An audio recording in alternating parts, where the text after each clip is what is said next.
Oke, alhamdulillah ya. Di depan kita Kang Teteh sudah hadir guru kita Kang Arif yang akan sama-sama kita dengarkan nasihat-nasihatnya. Sebelum itu Lukman izin memperkenalkan dulu profil dari Kang Arif. Beliau ini adalah seorang founder dari media Teladan Rasul, dan juga buat Kang Teteh yang mungkin pernah lihat Instagramnya Kang Arif atau mungkin pernah ikut kajiannya bersama Kang Arif. Jadi Kang Arif ini udah sering membahas tentang pernikahan, tentang pranikah gitu ya. Jadi insya Allah kita nggak usah ragukan lagi berkaitan dengan ilmu, khasanah ilmu tentang pernikahan dari Kang Arif ini gitu ya. Jadi silakan, ini kesempatan emas banget buat anak teteh sekalian, gali ilmunya yang banyak dari Kang Arif gitu ya, berkaitan dengan pernikahan yang bermakna itu seperti apa gitu ya, di metode interaktif kita nanti gitu ya. Assalamualaikum Kang Arif. Waalaikumsalam. Waalaikumsalam warahmatullahi wabarakatuh. Alhamdulillah sehat Kang. Sehat alhamdulillah. Ya Kang, ini alhamdulillah jamaah kita, Kang Teteh kita ini sudah hadir dari tadi semangat nih. Walaupun kita posisinya di bawah pohon Kang, yang kalau angin berhembus tiba-tiba ada cipratan air jatuh. Nah itu tapi tidak menyurutkan semangat mereka Kang Teteh untuk mendapatkan ilmu tentang pernikahan yang berarti itu seperti apa gitu Kang. Iya, alhamdulillah. Alhamdulillah.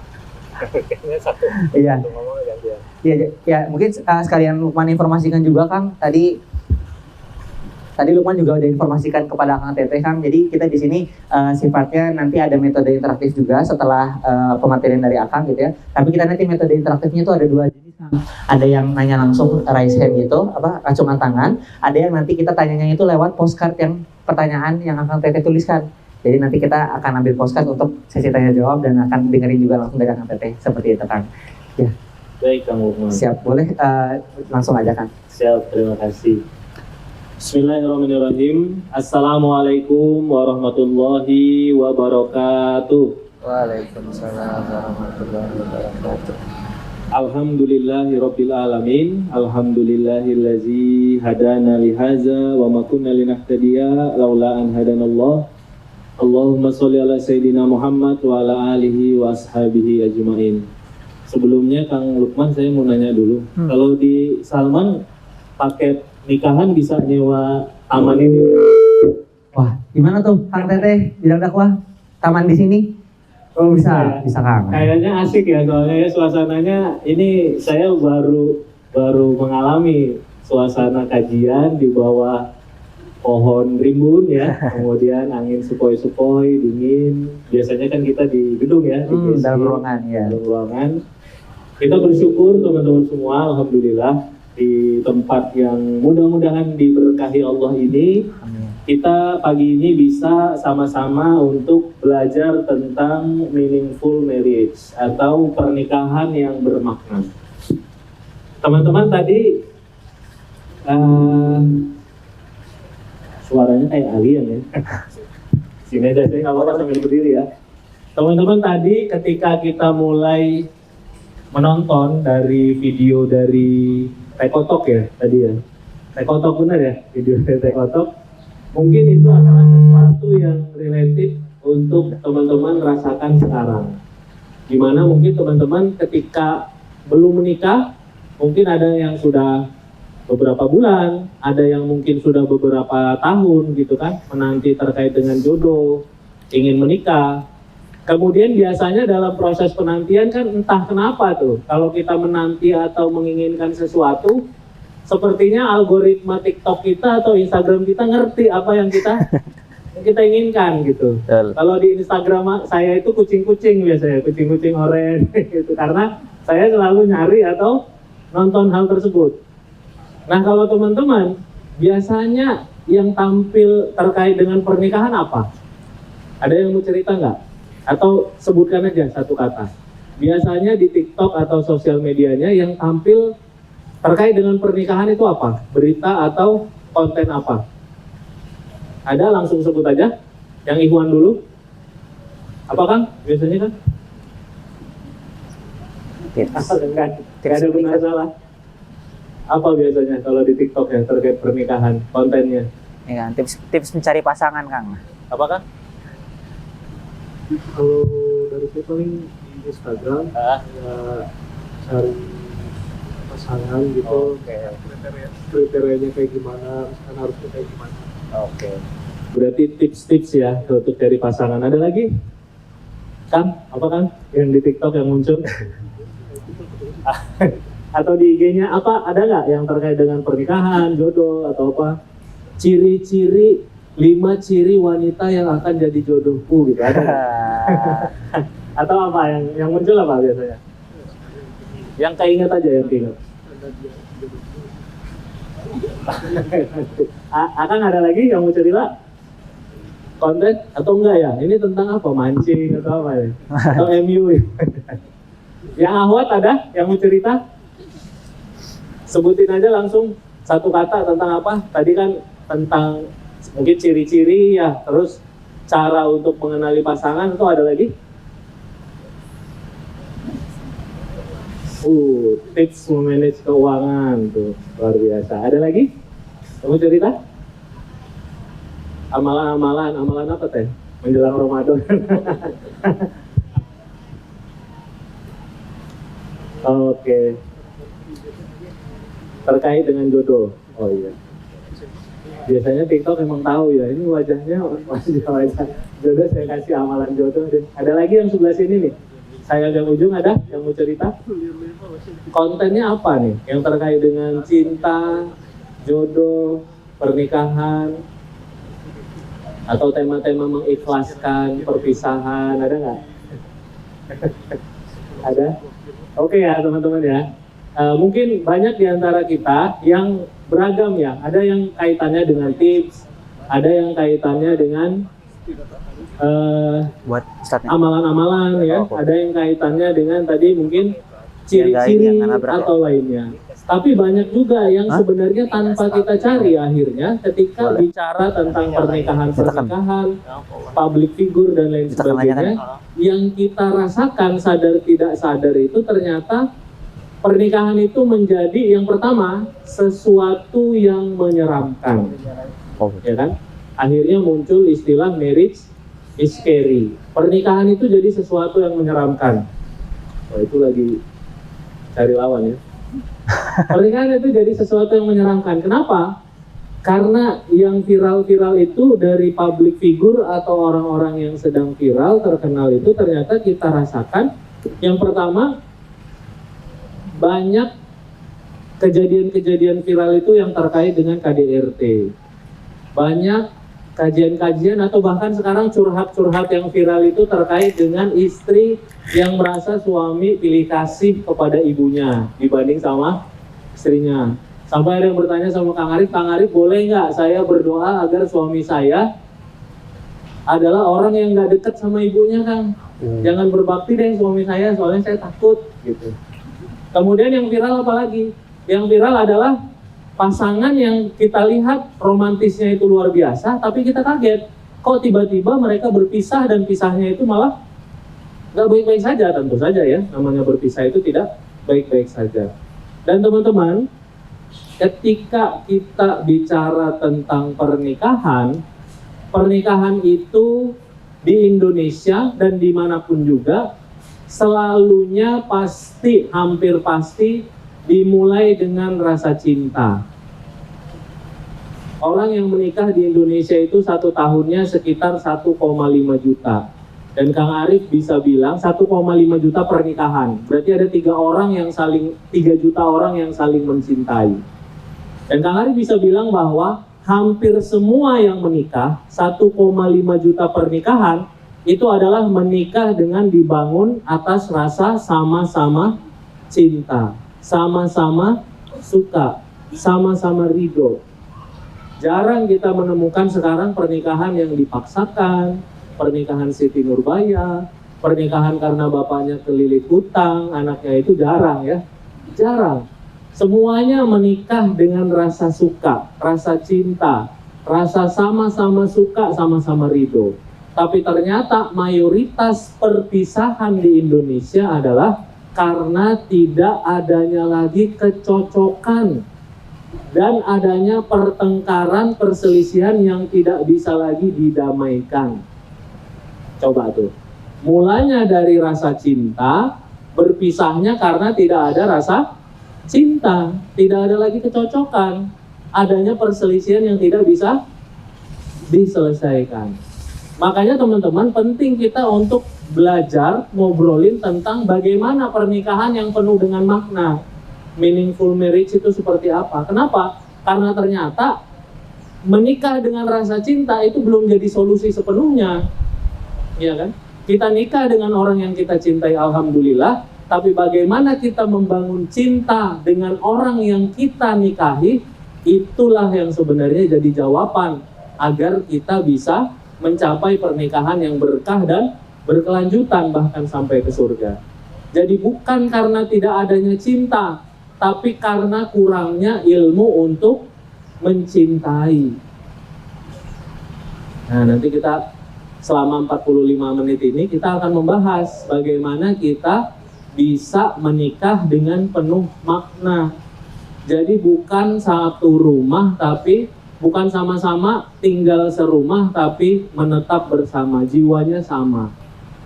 Jangan sendiri-sendiri tidur satu kasur tapi jiwanya itu nggak sama-sama. Satu mikirin kerjaan, satu mikirin MU yang baru kalah gitu kan, dan lain sebagainya. Itu nggak ada ngobrolnya gitu. Kayak anak kos-kosan, cuma bedanya pindah sekarang. Kos-kosannya udah satu rumah. Nah, inilah kenapa pentingnya meaningful marriage itu sama-sama kita bahas. Dan membahas ini teman-teman, Kang Arif selalu menyampaikan bahwa dalam Islam selalu persiapan itu dilakukan sebelum kewajiban. Apa? Persiapan dilakukan sebelum kewajiban. Kewajiban seorang muslim ketika balik, dia sholat. Maka persiapannya itu bukan dilakukan ketika dia balik, bukan. Belajar sholat itu dari umur 7 tahun. Dihukum tidak mau sholat, itu umur 10 tahun. Pertanyaannya, 10 tahun sudah wajib sholat belum? Sudah. Belum. Baliknya itu umur rata-rata itu mungkin 13, 14, 15 tahun. Tapi diajarkan untuk sholat itu umur 7 tahun. Dicek tentang sholatnya itu sampai umur 10 tahun. 10 tahun itu idealnya seorang anak itu sholatnya sudah benar. Dan kalau masih salah, masih main-main, masih nggak ngerti, nggak menghormati dan lain sebagainya, sudah mulai ada bentuk insentif atau hadiah maupun hukuman kalau misalnya dia tidak mau. Sedangkan kewajibannya itu mungkin baru beberapa tahun kemudian. Sama juga dengan pernikahan, jangan sampai kita merasa bahwa belajarnya ketika saya jadi seorang suami, belajarnya ketika saya jadi seorang istri. Memang nanti sesudah jadi suami dan istri itu kita perlu untuk terus belajar, tapi belajar yang terbaik itu justru sebelum muncul kewajiban. Belajar yang terbaik sebelum muncul kewajiban. Nah, teman-teman semua, Kang Arif ingin memberi gambaran bahwa pernikahan itu seperti kita sedang naik gunung. Ini analogi saja ya, seperti kita sedang naik gunung. Pemandangannya insya Allah indah. Pemandangan dalam dunia pernikahan insya Allah bisa dijamin indah. Kenapa? Karena Allah yang menjanjikan. Dalam surat Ar-Rum ayat ke-21, ada yang sudah sering baca artinya? Yang sudah dapat undangan dari sahabat-sahabatnya. Biasanya kan undangan standar kan ayatnya itu ya.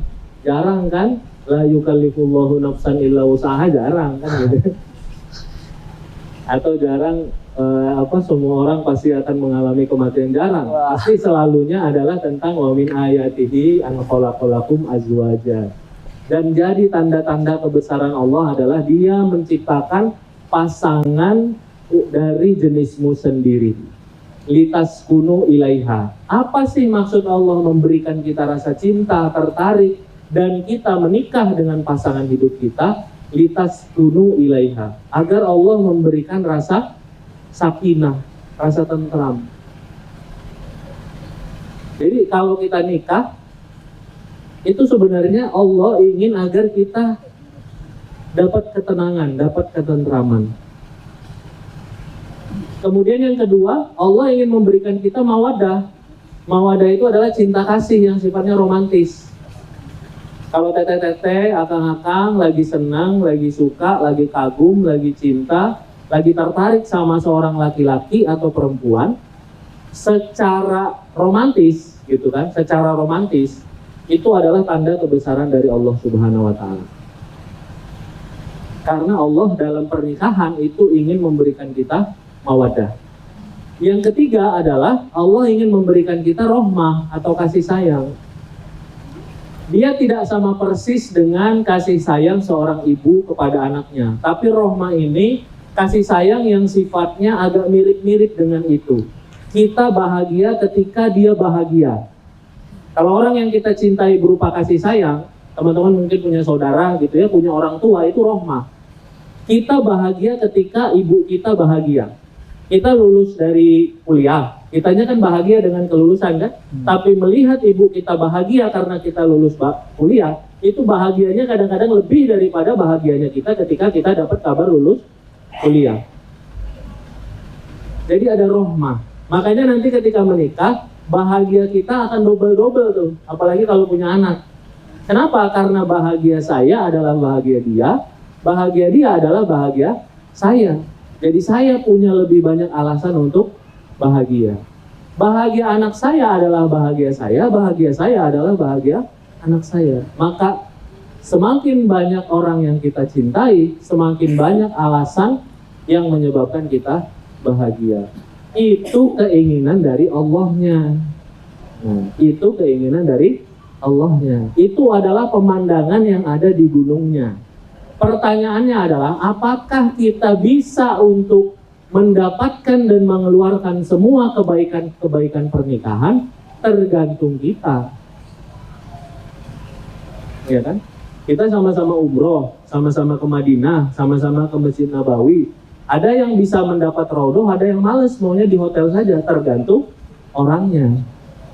Ya kan? Tapi setidaknya kalau kita mau mendapatkan semua keberkahan yang ada di kota Madinah, setidaknya yang pertama yang perlu banget untuk kita miliki adalah ilmunya.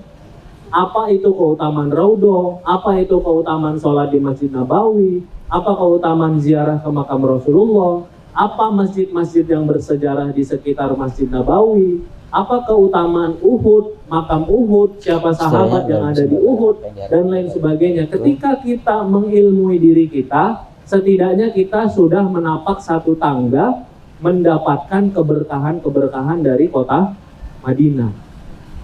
Tapi kalau kita datang ke sana, nggak bawa ilmu apa-apa, nggak bawa semangat apa-apa, nggak bawa semangat mujahadah apa-apa, nggak punya teman perjalanan yang juga punya visi yang sama untuk mendapatkan itu, bisa jadi kita hanya tawaf itu di sekitar hotel aja, Bin Daud, kemudian hotel sini, kemudian kafe yang lagi keren, kan banyak kan review-review itu, pokoknya kafe yang estetik di Madinah ada banyak tuh. Bisa jadi habis waktu kita ke sana, gitu. Bisa jadi habis kita waktu untuk belanja di tempat-tempat yang murah, tempat-tempat yang terbaik dan lain sebagainya. Makanya pernikahan itu, indahnya itu insya Allah pasti. Tapi apakah rumah tangga kita dan pasangan kita bisa mendapatkannya, itu tergantung pertolongan Allah dan tentu saja usaha kita. Apa saja yang perlu teman-teman untuk dapatkan agar bisa mendapatkan keindahan dari perjalanan tersebut? Yang pertama tentu saja tadi ilmu dan persiapan. Kalau kita tadi mau ke Madinah, kita analogikan tentu kita perlu ilmunya dan persiapannya, kan gitu ya. Kita tahu waktu yang terbaik untuk misalnya dapat di soft pertama. Kita tahu caranya tempat-tempat bersejarah. Yang pertama ilmu dan persiapan. Yang kedua adalah teman perjalanan. Kalau teman perjalanannya itu ngajakin belanja, ngajakin tiduran di hotel gitu ya, ngajakin, ini kayaknya Riyadh ini jaraknya naik mobil kalau kita sewa jaraknya cuma 4 jam nih, Cristiano Ronaldo nanti malam main nih, misalnya kayak gitu ya. Itu teman perjalanan akan menjadikan rumah tangga kita itu meaningful atau tidak. Berarti pasangannya. Itu kenapa kita penting untuk memilih pasangan yang baik. Yang ketiga adalah cara kita menjalaninya. Nah ini yang insya Allah akan kita bahas ya teman-teman, cara untuk menjalaninya. Ini alhamdulillah nggak hujan ya, belum hujan kan teman-teman ya, masih aman ya. Man. Masih ya, teman-teman doa aja. Ya Allah, kalau nggak hujan, jadikan saya tahun ini setelah Ramadan saya nikah. Ya Allah, kalau misalnya hujan, jadikan sebelum bulan Desember saya nikah. Ya udah, insya Allah baik kan. Jadi teman-teman bahagia, hujan tidak hujan teman-teman bahagia. Gitu. Kita insya Allah akan membahas tentang bagaimana kita menjalaninya. Ya, nanti biar kita banyak waktu ya teman-teman. Saya ini sampai jam berapa? Untuk pemateri 40 menit, nanti sesi interaktif. Oh iya, berarti sekitar 15 menit lagi ya? Ya. Cara menjalaninya, Kang Arif sampaikan saat ini ada 4 saja ya teman-teman ya, 4 saja. Kita ada sekitar 15-20 menit membahas 4 hal ini. Jadi satu pembahasan itu 5 menit. Cara menjalaninya ada 4 prinsip. Prinsip yang sifatnya aplikatif untuk bisa kita perdalam. Teman-teman tentu 4 prinsip ini nggak nanti setelah kita mendapatkan mencatat terus tiba-tiba langsung siap ya untuk menjalankan, tapi setidaknya ini jadi gambaran awal. Yang pertama adalah sesudah menikah tidak ada lagi aku, tidak ada lagi kamu, yang ada adalah kita. Setelah menikah yang ada adalah kita. Maka teman-teman, ego kita, rencana kita itu nanti diobrolkan dengan pasangan. Ego kita itu jadikan sebagai sesuatu yang bisa dipahami dan bisa sama-sama untuk dimanage dengan pasangan. Rencana kita adalah rencana yang bisa nyambung dengan pasangan. Mindsetnya kita ini adalah satu keluarga, satu tim, satu perahu, satu tujuan bersama. Kalau teman-teman kita dalam satu perahu, kita sudah tidak peduli yang terbakar itu di sisi suami atau sisi istri. Kalau namanya sudah terbakar, dua-duanya harus membantu agar kebakaran itu segera diredakan. Kenapa? Karena ketika nanti dibiarkan, maka akan membuat perahu tersebut secara keseluruhan kebakaran. Kalau ada yang bolong di sisi suami, istri udah tahu nih, si suami kayaknya ada perempuan teman kantor yang kayaknya ngedeketin, gitu kan? Maka istri ketika bisa jadi kalau teman-teman belum menikah, teman-teman pasti akan ada ego, merasa bahwa itu dia kalau cinta sama saya, pasti dia akan jauhi perempuan tersebut. Tapi ketika sudah menikah, namanya adalah pasangan, namanya adalah pakaian, hal tersebut itu diperjuangkan bersama. Yang awalnya apinya masih kecil itu langsung diredam, langsung ditutup, langsung diselesaikan. Laki-laki juga sama, ketika istri ada potensi misalnya dianterin sama teman kantornya, langsung sebagai seorang pemimpin itu disampaikan bahwa kalau misalnya kamu ada kebutuhan harus sampaikan ke saya, dan lebih baik nanti misalnya pakai taksi online atau misalnya tunggu saya untuk jemput kamu. Jangan ada pintu-pintu itu dibiarkan. Kalau kita masih sekarang, bisa jadi kita merasa bagian ego kita, kalau dia cinta, kalau dia wanita soleha, dia pasti ngerti, kan gitu ya. Tapi ketika nanti sudah menikah, ceritanya adalah ini perahu bersama. Ada potensi-potensi kebocoran, sama-sama kewajiban untuk ditutup. Makanya dalam menikah nanti, yang duluan mengalah itu adalah yang menang. Ini sulit ya. Walaupun yang banyak beredar ini laki-laki yang mengalah, ya kan gitu kan? Lain kan lagi viral-viral ya. Ada sama ayah kan gitu kan, dimarahin sama ayahnya kan gitu kan. Kamu apa duduk di sini kan gitu. Makan, jangan dimakan. Gimana ya? Ini udah saya nah, kamu berarti udah bisa jadi suami. Tapi dalam pernikahan sebenarnya yang mana yang duluan mengalah, dialah yang menang. Itulah yang diajarkan oleh Rasulullah SAW. Sedikit ya. Rasulullah, teman-teman, nanti poinnya nanti kita bahas lebih dalam di poin B. Rasulullah SAW dulu pernah menikah dengan seorang wanita yang laki-laki atau manusia yang paling beliau benci itu adalah Rasulullah. Ada yang tahu nggak siapa wanita tersebut? Keturunan Yahudi. Istri Rasulullah keturunan Yahudi. Namanya Sofiyah binti Huyai bin Akhtab radhiyallahu anha. Karena bapaknya itu adalah pembesar dari kaum Yahudi, bangsa Yahudi yang sudah beberapa kali. Ketika di Madinah Rasulullah dijebak di satu gang, kemudian dari atas bapaknya Sofiyah radhiyallahu anha itu beserta teman-temannya melempari Rasulullah dan para sahabat dengan batu. Kemudian nanti akhirnya sampai ke perang Khaybar. Sofiyah binti Huyai adalah seorang wanita yang ayahnya meninggal dunia dalam peperangan dengan kaum muslimin. Suaminya adalah seorang laki-laki yang meninggal juga dengan peperangan kaum muslimin. Dan yang menyebabkan ayah beliau dan suami beliau meninggal adalah pemimpinannya namanya Nabi Muhammad SAW.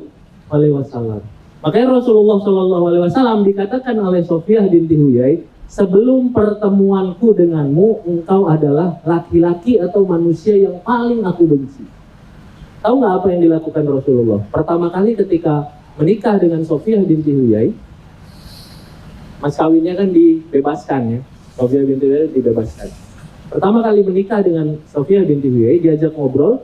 Kemudian Sofiyah binti Huyai, Rasulullah ini pemimpin ya. Rasulullah ini pemimpin orang yang menang, pemimpin kaum muslimin, pemimpin satu bangsa atau negara saat itu yang itu sangat kuat. Perang Khaybar saat itu kaum muslimin sudah sangat kuat. Rasulullah menyampaikan seperti ini, wahai Sofiyah, sesungguhnya aku memohon maaf atas apa yang aku lakukan dan kaumku lakukan terhadap ayah dan suamimu. Kenapa kami melakukan ini? Karena mungkin engkau sudah mengetahui bahwa ayahmu melakukan ini dan ini, dan suamimu melakukan ini. Karenanya aku memohon maaf karena sudah menyakiti perasaanmu. Yang benar siapa di situ? Rasulullah, ya kan? Yang minta maaf siapa? Rasulullah.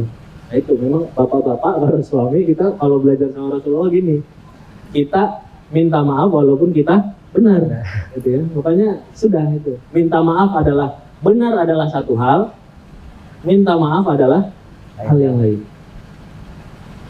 Minta maaf adalah hal yang lain. Nah, kata Sofiyah, setelah saat itu sudah mulai aku melihat akhlaknya suamiku ini Rasulullah, sampai akhirnya dia adalah manusia yang paling aku cintai. Dan puncaknya teman-teman, ketika Rasulullah SAW mau meninggal dunia, itu Rasulullah kan bersama dengan istri-istri beliau yang semuanya sangat sedih. Kemudian Sofiyah itu mengatakan seperti ini, wahai Rasulullah, seandainya sakitmu itu aku tanggung dan engkau tidak merasakan sakit apa-apa. Istri yang lain itu, ya kebayang ya, ibu-ibu ya, mungkin teteh-teteh gitu. Istri yang lain itu mandangnya dengan pandangan sinis, apa sih gitu ya, suami lagi sakit, lagi sakarat, sempet-sempetnya gitu kan, ngegombal dan cari muka. Kemudian Rasulullah mengatakan, kalian tenanglah, sesungguhnya apa yang disampaikan Sofiyah itu adalah benar-benar dari apa yang dia rasakan, benar-benar dari hatinya. Ini sampai segitunya teman-teman. Kenapa? Karena nanti kalau sudah menikah, mungkin saat itu kita bisa jadi emosi, tapi ketika kita tenang, sadarilah bahwa siapa yang memenangkan atau menguatkan rumah tangga itu dia sejatinya yang menang. Jadi poin yang pertama dalam berumah tangga itu, satu perahu, satu tim, satu tujuan bersama. Yang kedua adalah jadikan agama sebagai panglima. Nah, kita nanti dalam berumah tangga itu akan mengalami bahwa kita ini menikah dengan orang yang berbeda sama sekali dengan kita. Laki-laki perempuan berbeda. Sedangkan kita aja kalau misalnya istri saya saudara kembar itu berbeda ternyata. Iya kan? Apalagi teman-teman sama punya saudara kandung, berbeda kan? Padahal dari rahim yang sama, pabriknya sama, orang tuanya sama, tapi berbeda. Apalagi dengan seorang laki-laki yang dia nggak ada hubungan darah dengan teman-teman, yang mungkin sukunya beda, pendidikannya beda, latar belakangnya beda, apa yang dijalani dari kecil sampai besar itu beda, hampir dipastikan banyak sekali perbedaan. Maka ketika banyak perbedaan akan punya potensi banyak konflik, banyak kekecewaan. Dan cara terbaik untuk menyelesaikan konflik adalah masing-masing rendah hati untuk bertanya kepada agama. apa yang jadi jawabannya? Ini walaupun seorang suami itu pemimpin ya, tapi tetap panglimanya itu sebenarnya adalah agama. Makanya dulu ada dalam sebuah kisah ketika Hindun, istrinya Abu Sufyan, itu masuk ke dalam Islam ketika Fatu Mekah. Di awal-awal termasuk yang ditanyakan oleh Hindun adalah, biarin dia tugas keamanan kayaknya. Yang di awal ditanyakan oleh Hindun adalah, wahai Rasulullah, bagaimana kalau misalnya suamiku, semua orang itu tahu suaminya itu adalah Abu Sufyan. Abu Sufyan itu pemimpinnya Mekah saat itu. Bagaimana kalau suamiku itu adalah orang yang sangat kaya, tapi dia pelit? Bolehkah aku mengambil hartanya untuk kebutuhanku dan anak-anakku? Amit-amit ya, mudah-mudahan sih nggak ada yang terjadi seperti ini. Tapi ini ngasih gambaran ke teman-teman bahwa para sahabat itu sampai seperti itu. Rasulullah menyampaikan, boleh engkau ambil sebanyak kebutuhanmu dengan anakmu. Jadi makanya keluar hukum bahwa harta suami adalah harta Istri. belum sampai titik itu ya. Harta suami adalah harta istri sebanyak kebutuhan pokok istri dan anak-anaknya. Jadi kalau suaminya punya gaji 100 juta, kebutuhan istri dan anak-anaknya 20 juta, yang jadi harta istri anak-anak berapa? 20 atau 80? 20 ya. 20, 80 itu adalah hak suami. Tapi di dalam Al-Quran juga ada. Allah Subhanahu wa Ta'ala memerintahkan seperti ini. Wahai para ayah, wahai para suami, berikanlah nafkah kepada anak istri. Kalau engkau miskin atau sempit, berikan sesuai apa yang diberikan Allah.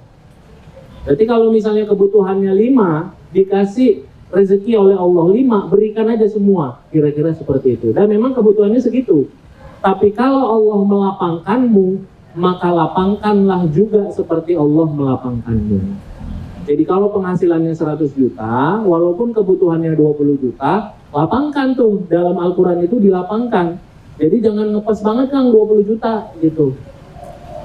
Tambahin kayak jadi 30 juta kan gitu. Tambahin jadi 40 juta, tambahin jadi 50 juta dan lain sebagainya.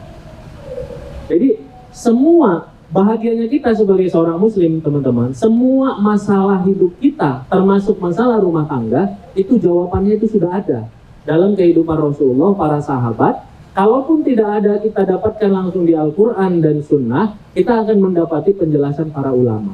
Maka poin yang kedua adalah, nanti kalau berumah tangga, jadikan agama itu sebagai panglima. Rasulullah menyampaikan, man yuridillahu bihi khairon yufaqihu fiddin. Kalau Allah menginginkan kebaikan pada seorang hamba, dipahamkan agama. Kata para ulama bukan hanya paham, tapi dia mau mengamalkan. Kalau kita ambil konteks kepada keluarga, maka barang siapa yang Allah inginkan kebaikan keluarga tersebut, maka Allah pahamkan mereka tentang agama dan mereka bisa mengamalkannya. Khususnya terkait dengan masalah-masalah keluarga mereka. Jadi kebaikan dari Allah itu kuncinya pada memahami dan mengamalkan ajaran kita. Rasulullah sampai mengatakan khairukum li ahli. Sebaik-baik kalian adalah yang paling baik kepada keluarganya. Wa ana khairukum li ahli. Dan aku yang paling baik kepada keluargaku. Simpelnya, nanti sesudah menikah, benar tuh kata Tekotok tadi ya, jangan banyak belajar dari istri-istri yang curhat di TikTok. Mereka lagi punya masalah, orang punya masalah ditanya gitu ya.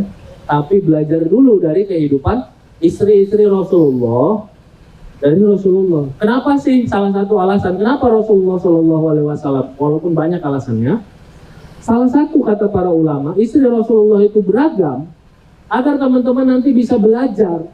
Dan kata Ustazah Profesor Aisyah Abdurrahman, beliau itu penulis buku Putri dan Istri-Istri Nabi. Ketika teman-teman ini kan yang wanita ini punya karakter sendiri ya. Ada yang ceria, ada yang manja, ada yang pinter banget, ada yang argumentatif gitu ya, apa-apa itu mesti ditanyain alasannya dan segala macam. Itu akan mendapati bahwa sifatnya teman-teman itu ada yang sesuai dengan sifatnya istri Rasulullah. Ada yang nggak di sini yang merasa saya kayaknya Khadijah banget nih, gitu ada nggak? Ada nggak? Dan tapi nanti teman-teman pelajari sampai akhirnya teman-teman saya kayaknya Aisyah banget nih, gitu. Iya maksudnya dari sifat manja dan segala macamnya ya. Ada yang argumentatif itu seperti Ummu Salamah, pinter banget. Ada yang rajin bekerja, ada yang Zainab binti Jahsy itu rajin. Beliau itu kan ada yang wanita itu senang bisnis gitu ya, bisnis online jago. Itu Zainab binti Jahsy. Sampai beliau dijuluki oleh Rasulullah yang tangannya paling panjang. Istri Rasulullah setelah Rasulullah meninggal, yang tangannya paling panjang adalah istriku yang akan pertama kali nanti menyusulku. Dicek sama istri Rasulullah, cek tangan paling panjang siapa gitu kan. Cek ternyata yang meninggal Zainab binti Jahsy, bukan yang tangannya paling panjang. Ternyata maksudnya adalah yang paling banyak sedekah. Karena paling rajin untuk bikin kerajinan tangan. Jadi paling mandiri. Nah, jadi teman-teman nanti akan mendapati bahwa sifat teman-teman seperti apa, teman-teman akan punya yang cocoknya di situ tuh. Nah, cari aja siapa. Insya Allah baik semua kan gitu ya. Insya Allah baik semua. Poin yang kedua tadi, apa tadi poin yang kedua teman-teman? Jadikan agama sebagai Panglima. Poin yang ketiga adalah hargai dan pahami perbedaan dan peran. Hargai perbedaan dan peran. Ini penting biar kita tidak merasa bahwa pasangan kita itu seseorang yang jelek hanya karena berbeda dengan kita. Seorang wanita, ketika wanita tersebut berhubungan dengan orang lain, maka yang dipikirkan pertama kali adalah cara untuk membangun hubungan dan membangun cinta kasih. Makanya salah satu contoh alasan atau gambaran yang paling jelas adalah kalau teman-teman di sini misalnya reuni misalnya, reuni SMA sama sahabat-sahabat dekatnya, biasanya yang diobrolin apa? Reuni sama sahabat dekatnya satu circle, satu geng ketika SMA. Biasanya yang ditanyain apa pertama kali? Hah? Apa? Oh, mantannya. Ini mantannya sama nggak? Beda. Ada lagi? Biasanya apa tuh? Masa-masa Kerjaan. Terus apa lagi? Obrolan apa biasanya? Kenangan-kenangan biasanya ya. Biasanya kalau misalnya teman-teman itu pernah nginep di rumah dia, ngobrolin ibunya gimana gitu kan, pembantunya gimana, kucingnya gimana, dan lain sebagainya. Biasanya wanita, atau kalau sudah kira-kira sudah menikah, nanyain anak dan segala macam. Wanita biasanya ketika dia berhubungan dengan pihak lain, yang dibangun adalah cinta kasih, yang dibangun adalah menguatkan ikatan, yang dibangun adalah callback memori-memori. Ya kan banyak tuh cerita rumah. Nanti coba deh dengerin laki-laki kalau misalnya reuni, yang diobrolin itu pasti kerjaan biasanya kan, bisnisnya apa, ya kan? Ngapain kita ngomongin kucing dan cerita kita dulu aku pernah nginep di rumahmu dan lain sebagainya kan, jarang kita kan ngobrolin itu kan. Paling kita tanya orang tua kabar gimana, gitu. Cepat aja tuh, orang tua kabar baik, oke. Gimana kerjaannya, bisnisnya? Oh saya bisnis penerbitan, bisnis apa? Saya punya toko buku, di mana aja cabangnya, gini. Gimana cara? Udah sampai kadang-kadang kita setelah itu bisa deal tuh, atau menuju deal, ya kan? Ngerasa nggak teman-teman? Kadang-kadang bisa deal, bahkan menuju deal. Dia perempuan bukan tidak seperti itu juga, tapi titik yang lebih memuaskan atau memang lebih jadi concernnya perempuan itu berbeda. Makanya dalam hal membangun hubungan ini, perempuan kadang-kadang dalam bersahabat itu ekspresi-ekspresi untuk mengikatnya itu lebih kuat kan. Pakai panggilannya apa biasanya kalau sama satu circle? Beb, apa? Nah, say gitu kan. Kita kalau dipanggil sahabat kita say gimana kan? Kita blok ya kan? Aduh. Bahaya, bener ya? Kalau istri saya dipanggil sama temennya, Beb, ayang, cintaku gitu. Saya ngelihat ya nggak jijik juga, biasa aja kan? Namanya perempuan sama perempuan. Tapi kalau istri saya ngelihat, nauzubillah gitu kan, atau seorang istri melihat suaminya itu tiba-tiba memanggil seorang laki-laki dengan beb dan ayah, itu sudah jelas Apakah itu maksudnya adalah orang lain yang diganti nama, gitu kan? Atau memang sudah jelas ada Penyimpangan. kelainan atau hal yang perlu diobati. Perempuan kalau dia sama sahabatnya lagi di mall, mau ke toilet, hampir dipastikan nanya, ada yang mau bareng nggak toiletnya, iya kan? Laki-laki mana ada ceritanya kita ke toilet ngajakin yang lain kan? Ada yang mau bareng nggak? Habis itu gandengan tangan, kemudian tatap-tatapan menuju ke toilet. Kan perempuan begitu, benar ya teman-teman? Mau ke toilet nanya, ada toilet ada, kemudian menuju ke sana kadang gandengan tangan kan teman-teman kan? Kemudian sambil ngobrol, cerita, ketawa-ketawa, tatap-tatapan. Kalau laki-laki itu kan bahaya sekali teman-teman. Ngajakin ke toilet bareng, gandengan tangan, tatap-tatapan menuju ke toilet coba. Makanya beda. Wanita emotikonnya itu panjang gitu kan. Panjang. Kadang-kadang kan kalau dalam bahasa chatting juga kadang-kadang teman-teman itu kayak mau bikin pakai berima gitu kan, bernada gitu kan. Bahasanya itu kan kadang-kadang dipanjangin. Kalau manja ini maksudnya segini, panjangnya segala macam. Kenapa? Karena memang itu ada dasarnya. Secara psikologis seorang wanita itu yang diperhatikan yang paling penting dalam kehidupannya itu adalah membangun hubungan tadi. Kalau dia ada ekspresi manja, dia ingin menggambarkannya dalam bentuk kalimat-kalimat yang panjang, emoticon dan lain sebagainya. Kalau laki-laki cuma iya, enggak, oke, tunggu ntar dan sebagainya. Nah, mana yang lebih baik? Nggak ada yang baik, dua-duanya sama-sama baik. Kenapa? Karena wanita memang fungsinya dia sebagai ibu rumah tangga, sebagai seorang ibu ya, perannya itu adalah dia mengikat antar anggota. Suami fungsinya adalah menyelesaikan masalah-masalah besar. Dia mikirin solusi, jangan terlalu banyak hubungan. Sama nanti kalau misalnya yang selanjutnya adalah seorang laki-laki, kalau dia ada masalah, dia biasanya menyendiri. Dia pikirin solusinya sendiri. Seorang wanita kalau ada masalah biasanya cerita. Justru kebalikan kan, 180 derajat kan. Laki-laki sendiri, menyendiri, dan ini nggak ada kaitannya dengan kesolehan teman-teman. Karena dulu Ali bin Abi Thalib ketika ada masalah, beliau juga ke goa. Goanya itu di masjid. Bedanya Ali goanya itu ke masjid. Kalau sekarang kita macam-macam, goanya itu bisa jadi ke masjid, ke Salman. Nanti makanya biasanya kalau menuju UTS atau UAS kan kelihatan di Salman ini akan sangat banyak laki-laki yang menyendiri gitu kan. Kalau kita sekarang laki-laki bisa jadi ke masjid, bisa jadi ke kafe, bisa jadi ke gunung, bisa jadi naik motor kan gitu. Walaupun kita ngider-ngider Bandung itu namanya goanya kita. Mikirin sendiri dan nggak ada kaitannya dengan kesolehan. Karena dari zaman dulu, Ali bin Abi Thalib juga laki-laki termasuk pemuda yang paling soleh saat itu adalah orang yang kalau ada masalah beliaunya menyendiri. Kalau wanita juga sama, ketika ada masalah beliau bercerita dan itu tidak ada terkait dengan kesolehan gitu. Wanita itu memang dia bercerita dan itu penting. Kenapa? Ketika seorang ibu rumah tangga, seorang istri, tugasnya adalah mengajak anggota keluarganya untuk terbuka dan bercerita. Bayangkan nih, kalau semuanya itu caranya itu seperti laki-laki.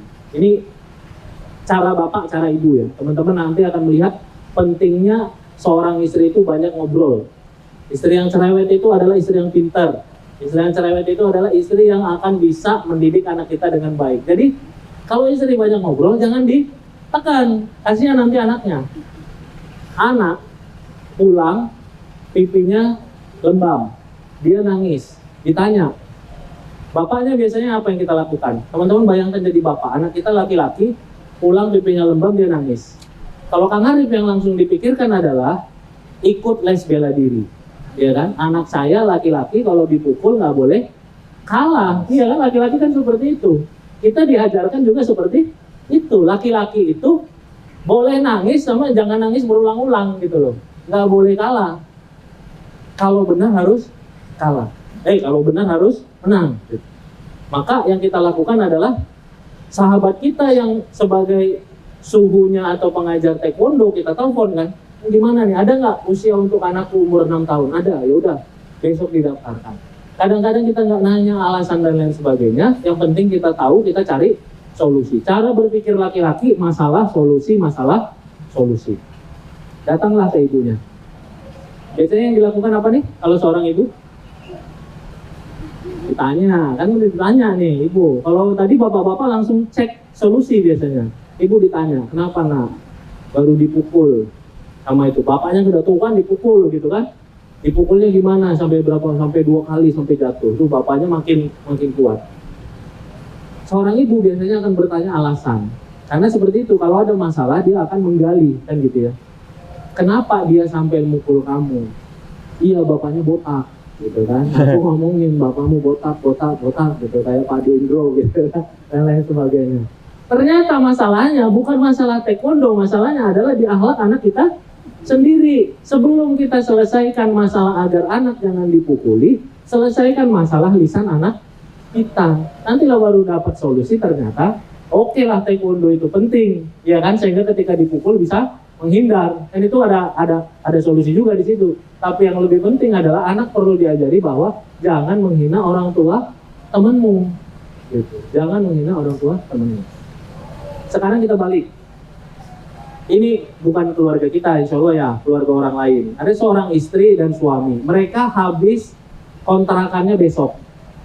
Suaminya bekerja, sorenya sebelum pulang suaminya, sebelum asar, itu pintunya digedor sama yang punya kontrakan. Kata pemilik kontrakan, malam ini atau besok pagi sebelum jam 8, kalau nggak ditransfer uangnya untuk 1 bulan, kalian harus pindah dari tempat ini. Sudah nggak ada lagi alasan.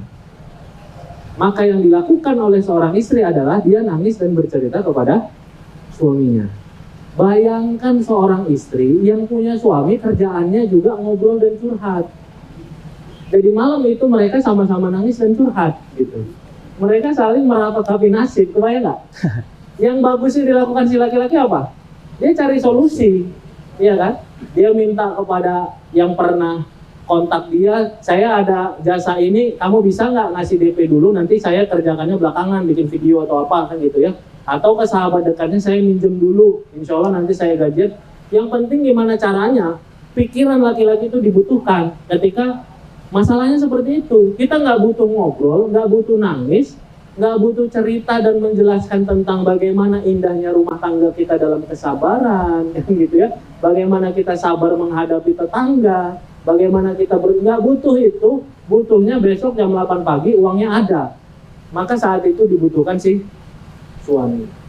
Bang, gentengnya bocor gimana? Iya ya, itu dapat suami yang suka ngomong juga ya. Teman-teman akan mendapati dia juga akan berfilsafat tentang genteng bocor itu. Dan akhirnya sampai beberapa malam itu genteng tetap bocor. Masalah itu kalau punya suami yang juga depannya sama. Berarti pertanyaannya, yang mana yang lebih baik? Dua-duanya baik. Itulah alasan kenapa Allah menciptakan kita berbeda. Karena peran kita itu berbeda gitu. Dan nanti banyak sekali hal-hal lain yang akan menjelaskan bahwa inilah alasan aku dan dia itu berbeda.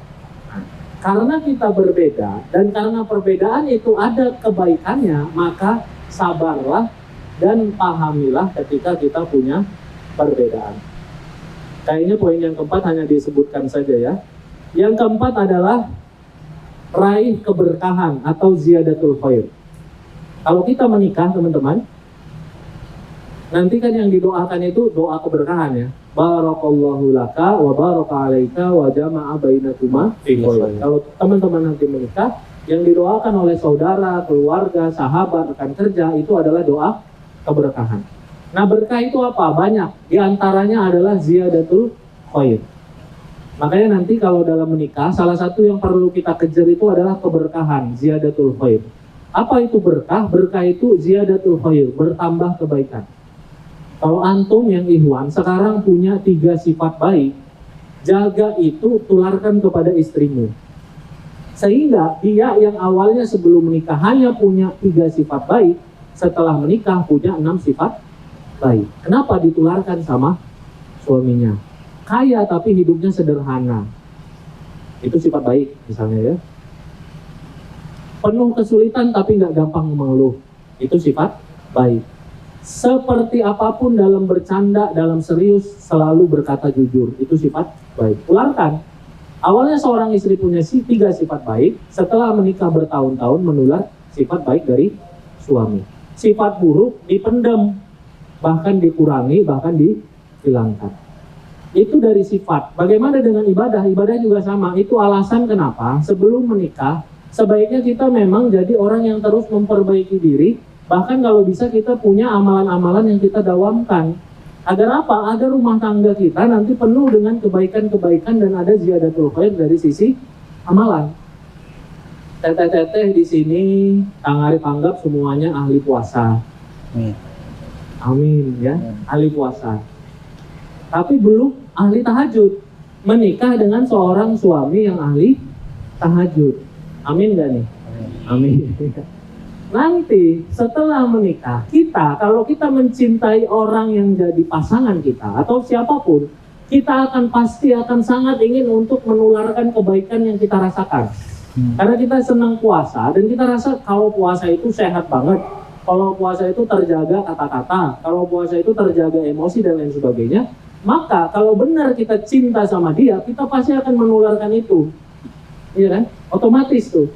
Maka nanti kita akan ngajakin suaminya, teman-teman ngajakin suaminya untuk nyobain puasa. Bang, nggak apa-apa deh, nggak harus setiap Senin Kamis, tapi kapan agak lapang ikut temenin bareng. Gak enak nih, sama aja. Bikin sahur sendiri sama bikin sahur untuk berdua itu sama aja. Kan tanggung, akang itu sudah selalu bangun untuk sholat tahajud. Udah tinggal nambah sahur aja, kemudian nanti jalani puasa. Sekuatnya, namanya puasa sunnah kan. Akhirnya apa? Setelah berbulan-bulan bertahun-tahun, seorang suami yang ahlinya hanya ahli sholat tahajud, dia menjadi ahli tahajud dan ahli puasa. Itulah namanya ziyadatul khair. Tapi kuncinya adalah jangan ngehalu. Jangan ngehalu. Jangan kita nggak punya amalan apa-apa, pengen suami yang selalu membangunkanku setiap malam sholat tahajud. Itu namanya ngehalu. Kalau kita nggak punya apa-apa, calon suami yang soleh juga nggak mau sama yang nggak punya apa-apa. Dia kalau misalnya punya amalan selalu menghafal setiap hari, selalu puasa dan ini setidaknya ditaruh, dia akan menanyakan amalan sunnah apa teh yang biasanya dilakukan. Ya bismillah Kang. Sunnahnya adalah yang paling baik adalah menghindari kemaksiatan. Jadi saya memilih malam hari tidur daripada sebelumnya saya nonton drama Korea. Alhamdulillah itu adalah kebaikan saya. Jadi teman-teman, kalau mau ziyadatul khair itu ada pada sifat. Pastikan sebelum menikah kita punya sifat baik yang kita tularkan kepada pasangan. Sebelum menikah kita punya amalan sunnah yang kita dawamkan, yang kita tularkan kepada pasangan. Dan teman-teman insya Allah nanti seperti apa mencintai, seperti apa menularkan, seperti itu juga teman-teman insya Allah akan ditularkan kebaikan dari pasangan. Mungkin demikian, untuk selanjutnya mangga kita tanya jawab.